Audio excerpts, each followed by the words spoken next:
Bonjour tout le monde et bienvenue au programme. Ici Annie Kachamoura Zawadi encore.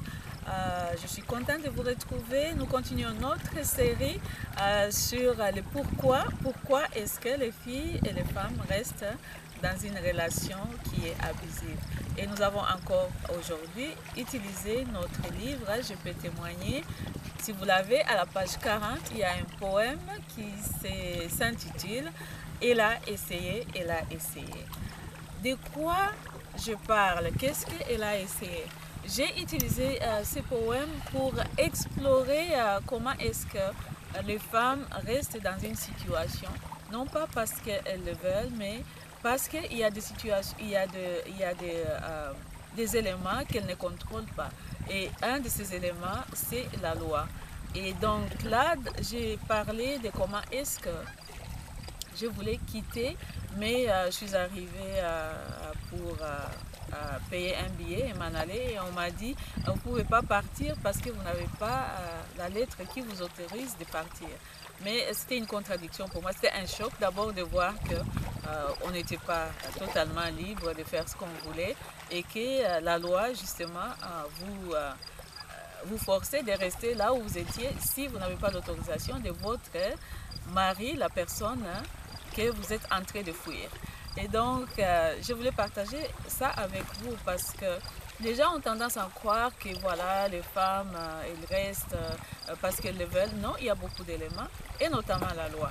Et comment est-ce qu'on fait maintenant pour changer ces lois? Qu'est-ce qu'on peut faire pour changer ces lois, qu'elles soient plus protectrices des femmes et des filles, afin que ces filles et ces femmes jouissent de la liberté totale partout où elles sont? Ça serait notre plaidoyer à l'avenir. Il y a aussi toujours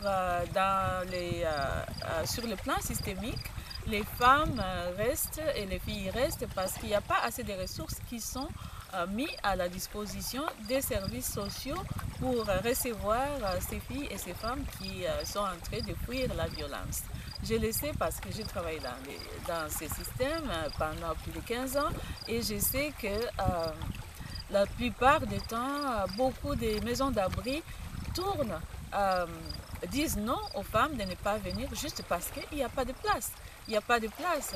Ces services-là se tournent vers le gouvernement, les ministères pour avoir plus de ressources afin de servir toutes les femmes qui peuvent venir. Mais malheureusement, il n'y a toujours pas assez de ressources qui sont mises à la disposition des services sociaux pour pouvoir recevoir toute femme qui fuit les violences. Voilà, donc il y a ces problèmes-là systémiques et sur le plan personnel aussi. Les femmes ne peuvent pas partir, ont toujours peur de partir sans leurs enfants parce que quand il y a abus, l'abus ne s'arrête pas seulement à la femme, l'abus aussi va contre les enfants. Les enfants vivent dans une situation d'abus. Alors, c'est facile pour une personne de s'enfuir, mais c'est difficile pour une personne et des enfants de s'enfuir. Et donc, tant qu'il n'y aura pas de sécurité, un endroit où la femme peut aller avec ses enfants, ça sera difficile pour cette femme-là de partir. Voilà ce que je voulais partager avec vous aujourd'hui et j'espère que vous allez y réfléchir. J'espère que vous allez vous engager dans un échange, une discussion et qu'on va continuer à parler de ces problèmes. Merci et à la prochaine. You gotta lay down